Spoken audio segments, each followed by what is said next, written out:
देखिए, ये हार की बौखलाहट है। और ये जो गर्मी दिखा रहे हैं वो प्रधानमंत्री और गृह मंत्री की नज़र में चढ़ने के लिए इस प्रकार के बयान दे रहे हैं। खुद वो लोकसभा चुनाव में जिस क्षेत्र में वो घूम रहे हैं, जिस स्वतंत्रता सेनानी के लिए घूम रहे हैं, वहाँ से उनकी हार हुई है।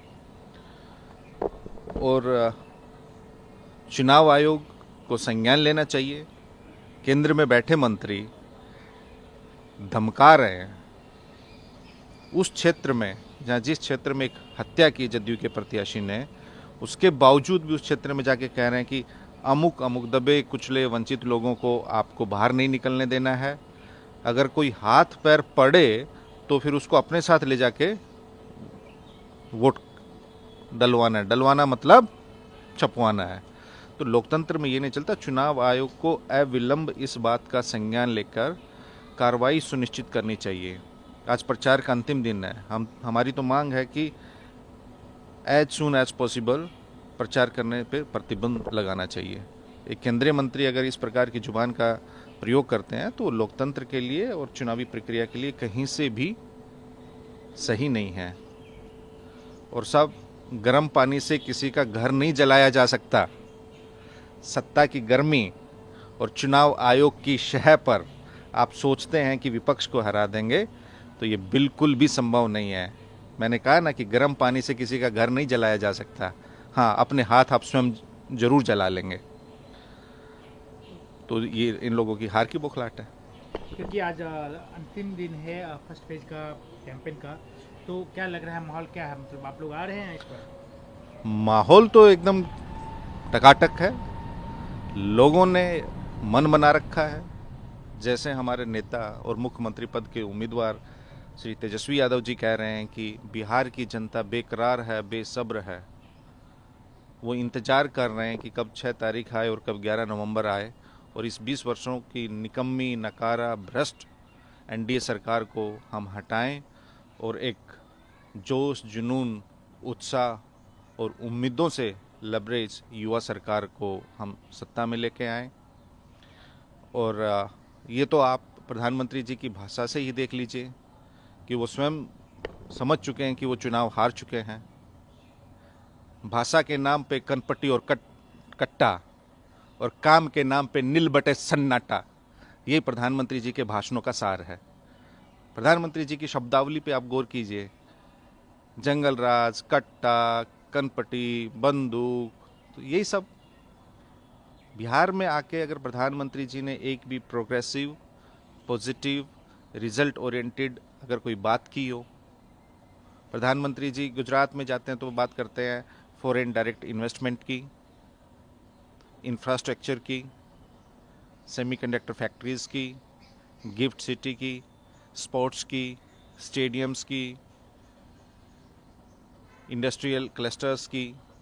और बिहार में किसकी बात कर रहे हैं? कट्टा, बंदूक। मतलब ये आप समझिए। मैं बिहार के लोगों से मेरी ये विनम्र अपील है कि आप प्रधानमंत्री जी की शब्दावली और उनके भाषणों का जो कंटेंट है उस पर आप महीनता से गौर कीजिए। क्योंकि उनको लगता है कि बिहार में लोगों को ये सुनना पसंद है। वो वास्तविकता नहीं है। बिहार देश की सबसे युवा आबादी वाला प्रदेश है। बिहार के लोग जान रहे हैं कि बिहार की प्रति व्यक्ति आय देश में सबसे कम है। बिहार में प्रति व्यक्ति निवेश देश में सबसे कम है। किसानों की आय देश में सबसे कम बिहार में है। वहीं इसके विपरीत आप देखिएगा कि गरीबी बिहार में सबसे अधिक है, बेरोजगारी सबसे अधिक है, पलायन सबसे अधिक है, स्कूल रेट आउट सबसे अधिक है, साक्षरता दर देश में अगर सबसे कम है तो बिहार में है। तो इसलिए प्रधानमंत्री जी, ये हमारा आपसे विनम्र अनुरोध है कि आप बिहार में एजुकेशन की बात कीजिए, हेल्थ इंफ्रास्ट्रक्चर और हेल्थ केयर की बात कीजिए, आप इंडस्ट्रीज़ की बात कीजिए, आप जॉब्स की बात कीजिए, आप ह्यूमन डेवलपमेंट की बात कीजिए। आप ही के अधीन नीति आयोग की आप सारी जो रिपोर्ट्स हैं वो आप पढ़ेंगे।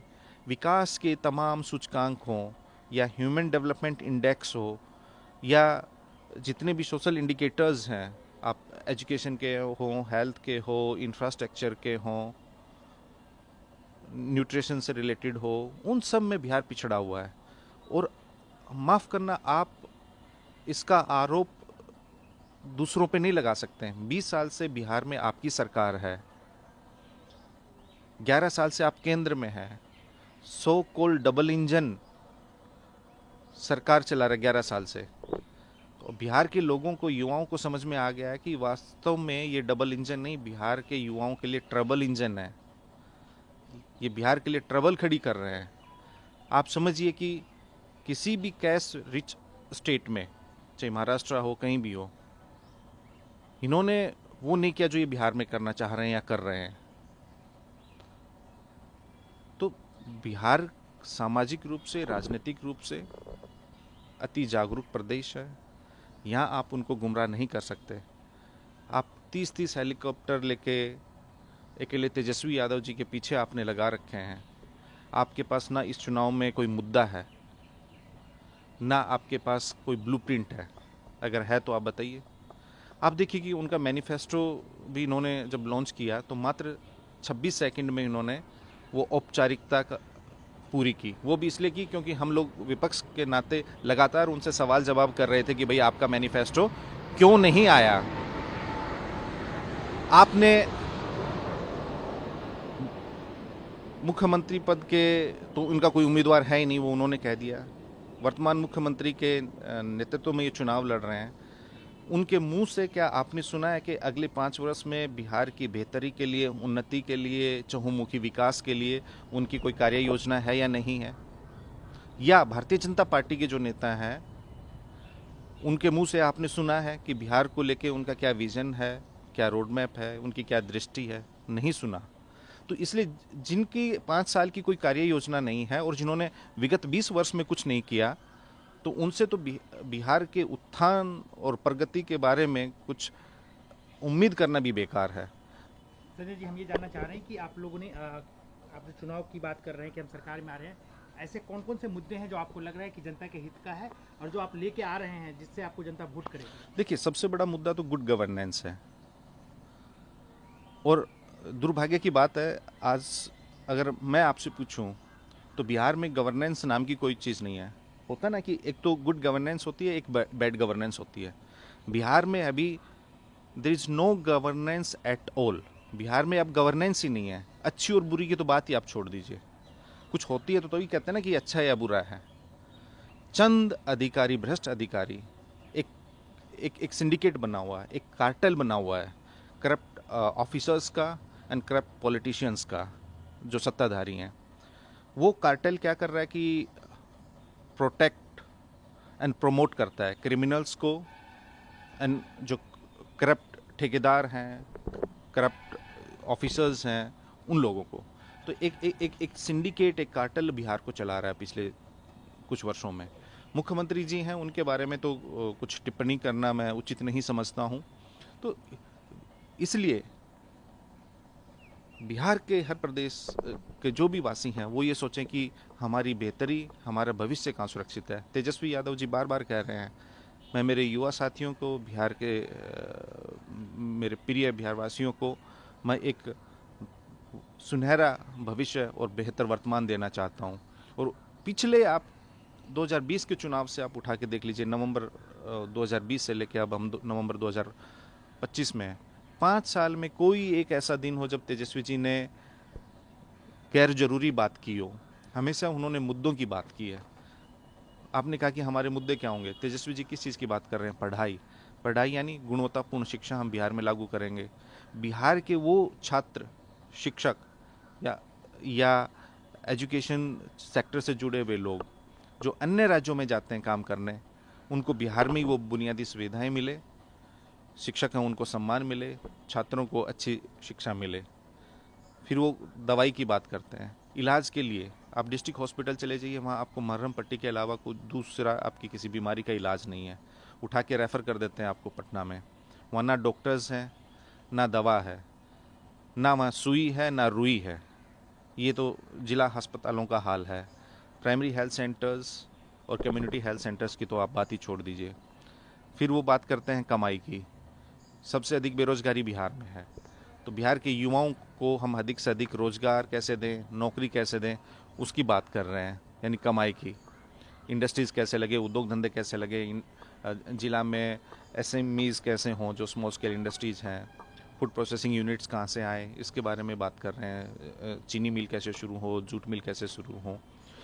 फिर वो बात करते हैं सिंचाई की, किसानों की आमदनी अधिक से अधिक कैसे हो। आज भी उन्होंने एक घोषणा की है, किसानों को हम मुफ्त बिजली देंगे। सब्सिडाइज रेट पे जो अभी योजनाएं हैं उसमें किसानों को कुछ बचत नहीं होती, तो उन्होंने मुफ्त बिजली भी किसानों के देने की बात की है। तो वो सिंचाई की बात है, हर खेत में कैसे पानी पहुंचे उसके बारे में वो सिंचाई की बात कर रहे हैं। फिर वो बात कर रहे हैं सुनवाई की। आप इस प्रदेश में आप किसी भी सरकारी कार्यालय में चले जाइए, थाना चले जाइए, आप ब्लॉक चले जाइए, बिना घूस दिए हुए, बिना चढ़ावा चढ़ाए आपका कोई एक काम नहीं होता। चाहे वो किसी जाति समूह का व्यक्ति हो, चाहे क्यों ना वो एनडीए का ही समर्थक क्यों ना हो, उसका भी बिना पैसे दिए किसी कार्यालय में काम नहीं होता। उन्होंने कहा हम आएंगे तो टाइम बाउंड एक ऑपरेशन चला के हम भ्रष्टाचार और जो रिश्वतखोरी है उसको बंद करेंगे। फिर वो बात करते हैं कार्रवाई की, कि जो भ्रष्ट अधिकारी हैं, जो जनता की सुनवाई नहीं करते, जनप्रतिनिधियों की नहीं सुनते, काम में बाधा उत्पन्न करते हैं, उन लोगों पे हम कार्रवाई करेंगे। तो उन्होंने पढ़ाई, दवाई, कमाई, सिंचाई, सुनवाई और कार्रवाई की बात कर रहे हैं। ये सारे मुद्दे जनता से डायरेक्टली जुड़े हुए हैं। आप लोग जो वादे कर किए हैं इस बार की, अगर आपकी सरकार आएगी तो हर घर में नौकरी देंगे, तो क्या ये विजिबल है, ये नौकरी आप लोग दे रहे हैं? बिल्कुल फिजिबल है। इसकी फिजिबिलिटी स्टडी भी हुई है, इस पे रिसर्च भी हुआ है, इस पे गहन अध्ययन भी हुआ है, उसके बाद ही कोई घोषणा की है। तेजस्वी जी, आपने कहा होगा कि सेम सवाल इसी टोन एंड टोनर में, इसी लहजे के साथ, इसी इम्पॉसिबिलिटी के साथ में विपक्ष के लोग पूछते थे कि 10 लाख नौकरी कहाँ से आएंगी। 10 लाख एक इतना बड़ा फिगर लगता था, जैसे आज हर घर नौकरी की जब तेजस्वी जी बात कर रहे हैं तो 10 लाख तो भाई पूरे प्रदेश में नरेंद्र मोदी ही नहीं दे सकते, तो तेजस्वी यादव जी बिहार में कहाँ से देंगे, ये सवाल उठता था ना। फिर ये सवाल उठता था कि पैसा कहाँ से लाएंगे तेजस्वी जी। एक बिल्कुल ये असंसदीय और डिमीन और डिह्यूमनाइज करने वाली लैंग्वेज में मुख्यमंत्री ने कहा कि क्या पैसा अपने बाप के घर से लेके आएगा। तेजस्वी जी चुपचाप सुनते रहे, उन्होंने अपना एजेंडा लोगों के सामने रखा, ब्लूप्रिंट रखा। इन्होंने लोगों को भ्रमित करने के लिए 10 लाख नौकरी की काट में ये 19 लाख नौकरी का लेके आए। भारतीय जनता पार्टी, देश की वित्त मंत्री से इन्होंने यहाँ घोषणा करवाई पटना में। क्या हुआ, नवंबर 2020 से लेके अगस्त 2022 तक एनडीए की सरकार रही, एक नौकरी, रोजगार की बात नहीं कर रहा हूं, नौकरी छोड़िए, रोजगार तक नहीं मिला। राजनीतिक उथल पुथल के चलते तेजस्वी जी महागठबंधन की सरकार बनी, नीतीश कुमार जी इधर आए, वो डिप्टी सीएम बने 9 अगस्त 2022 को। 11 अगस्त को उन्होंने ओथ ली 2022। उन्होंने तुरंत उस पर अविलंब काम करना शुरू किया। उसी का प्रतिफल क्या हुआ, मात्र 17 महीने में 5 लाख युवाओं को नौकरी मिली, 3.5 लाख नौकरियां प्रक्रियाधीन हुई। सरकारी नौकरी की मैं बात कर रहा हूं। और जितने विभाग थे सब में रिक्रूटमेंट प्रोसेस है वो शुरू हुआ। तो तेजस्वी जी ने जो असंभव लगता था 10 लाख, उनका प्लान ऑफ एक्शन था, एक उनकी एसओपी थी, स्टैंडर्ड ऑपरेटिंग प्रोसीजर उन्होंने बनाया था कि कैसे कैसे नौकरी देनी है। ऐसे ही जो आपने सवाल किया है कि हर घर कैसे नौकरी देंगे, उसका भी उन्होंने एक खाका तैयार किया है, एक्सपर्ट से राय ली है, उनके साथ एक लेंदी डिस्कशन किया है। उसी के फलस्वरूप उन्होंने कहा कि हम करके दिखाएंगे। तो अच्छा, तेजस्वी जी ने हर घर हम सरकारी नौकरी देंगे कहा, तो अब आपने जो 30 तारीख को एनडीए का घोषणा पत्र है, उन्होंने कहा मैं 1 करोड़ नौकरी और रोजगार देंगे, लेकिन उनसे कोई सवाल नहीं करता है। प्रधानमंत्री जी ने 2014 में कहा था कि हम देश प्रति वर्ष 2 करोड़ नौकरी देंगे, उनसे कोई सवाल जवाब नहीं किया, उस वक्त भी नहीं किया कि कहाँ से संसाधन आएंगे और कैसे देंगे। तेजस्वी यादव जी ने तो करके दिखाया है और कह रहे हैं कि कहाँ कहाँ और कैसे कैसे देंगे। आज 11 वर्ष बीत गए, प्रधानमंत्री जी से कोई सवाल जवाब नहीं करता कि कहाँ है आपकी 22 करोड़ नौकरियाँ। पूरे देश में प्रधानमंत्री जी ने 1 करोड़ नौकरियाँ नहीं दी हैं और वो बिहार में आके कह रहे हैं कि हम 1 करोड़ नौकरियाँ देंगे। तो एक्चुअली ये बिहार की जन भावना के साथ, बिहारी युवाओं की जो आकांक्षाएं हैं, जो उनके सपने हैं, जो उनकी उम्मीदें हैं, उनके साथ ये खिलवाड़ कर रहे हैं। तेजस्वी यादव जी तो कहते हैं कि मैं तो ठेठ बिहारी हूँ, मुझे यहीं रहना है, तो मुझे जो मेरे युवा साथी हैं उनकी अपेक्षाओं पे खरा उतरना है, इसलिए मैं यहाँ डिलीवर करूँगा। वो तो आज क्या है, भारतीय जनता पार्टी में एक आदमी आया है, वादा करके चला जाएगा। अब देख रहे हैं यहाँ जितने पंछी नहीं उड़ रहे उतने आकाश में हेलीकॉप्टर उड़ रहे हैं। कौन कहाँ का सीएम आ रहा है, डिप्टी सीएम आ रहा है, जिसको कोई यहाँ पहचानता भी नहीं है, जानता भी नहीं है, वो 50 लोगों के सामने कुर्सी बैठ के प्रशासन सिक्योरिटी के लोगों के साथ बैठ के भाषण दे के खाली कुर्सियों को चले जाते हैं, तो उनको कौन पकड़ने जाएगा? तो इसलिए इनकी कोई क्रेडिबिलिटी नहीं है, कोई जुबान की इनकी कीमत नहीं है, क्योंकि स्वयं ये कुछ दिन बाद बोल देंगे कि वो तो जुमला था। अभी दिल्ली में इन्होंने घोषणा की थी ना कि हम हर महिला को 2,500 रुपये देंगे। एक साल होने को है, वहाँ दिल्ली में चुनाव हुए, वहाँ की मुख्यमंत्री यहाँ घूम रही हैं, पूछिए कि दिल्ली में क्यों नहीं दे रही है। यूपी में भी कहते थे कि हम गैस सिलेंडर करेंगे, सस्ता करेंगे, क्या हुआ? कुछ नहीं हुआ। तो इसलिए ये लोग इतने वादे कर देते हैं खोखले, जिनकी बाद में कोई फॉलोअप नहीं होता और कोई करता भी नहीं है। आप लोगों पे भी सवाल उठेंगे जब ये बात होगी, तो भाई आप लोगों ने भी आज भी वादे किए हैं कि फ्री बिजली देंगे, नर्सेज वाली नहीं, और महिलाओं का जो है 70 किलोमीटर, तो क्या ये सब संभव है? हम आज जो तेजस्वी जी ने कहे हैं वो ऑलरेडी हमारे मैनिफेस्टो का पार्ट है, हमारे घोषणा पत्र में पहले से ही सम्मिलित हैं।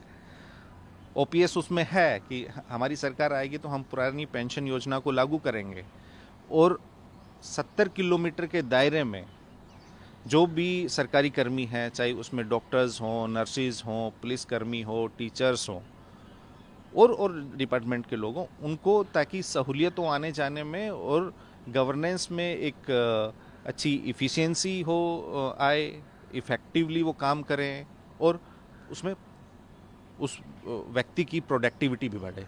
कोई आने जाने में इतना समय जाया करता है, अगर वो अपने गृह जिला के 70 किलोमीटर के दायरे में रहेगा तो वो अच्छे से ऑफिस में रहेगा, काम करेगा।